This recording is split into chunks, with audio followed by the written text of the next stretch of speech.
Так, кеш жарық оқырмандарым, Әсем Гүлнұр каналына қош келдіңіздер. Бүгінгі түсірілімдерде сіздерге редисканы көрсетейін деп жатырмын. Алдыңғы ай емес, даже күн сіздерге бір еккен уақытын білмеймін, точно сіздерге көрсеткен болатынмын. Енді міне қараңыздар, редискіміз осы жылып жатырмын. Қараңыздар, редискіміз өсті. Жапырақтан қарасаңыздар өте кішкентай, бірақ міне редискіміз. Бұдан артық бұл үлкеймейді. Яғни бұл кішкентай болған сайын дәмі өте керемет болады.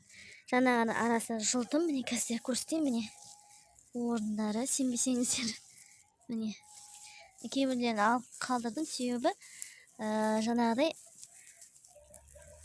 міне қараңыздар, міне қандай керемет. Шілде айында міне редиска жеп жатырық.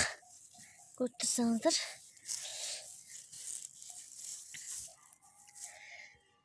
Шап-шағын ғана, кішкентай ғана жер, бірақ міне қаншама кешкі сағатқа дайын редиска, міне өте әдемі.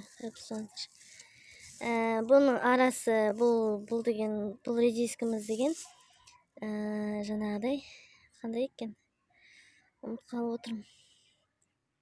Гибрид бұл, айтпақшы, гибрид F1 деген редискінің кәдімгі сорттық редиска, көмесе сразу тұқым шашып кетеді.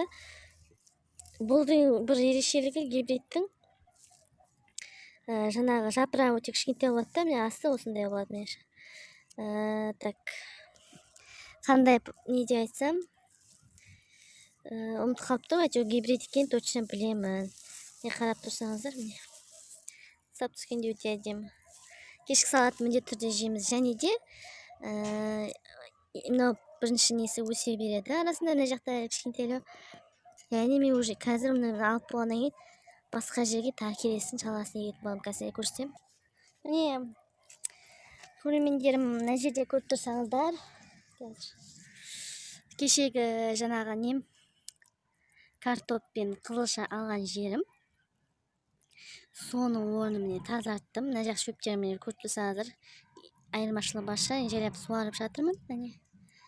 Мына жерде жайлап уже босаған орынды пайдаланып жатыр десем де болады. Мына жерде көріп тұрсаңыздар, ең бірінші суда жіберіп алдым, қошып. Содан кейін кәдімгі укропты егіп тастадым. Бүгін егіп тастадым. Бүгін нешесі? 24-ші. Яғни мен туған күнімде ектім. Ұмытпау үшін. Енді қазір қараңғы өтіп бара жатқандықтан ар жағына бұйыртса редискінің бірінші, екінші, үшінші реттік үшінші редискінің егетін боламын. Яғни ана көріп тұрсаңыздар, тағы осындай көлемде, тағы 1 метрде ар жағына орын бар. Сол жерге бұйыртса редискіні егетін боламын.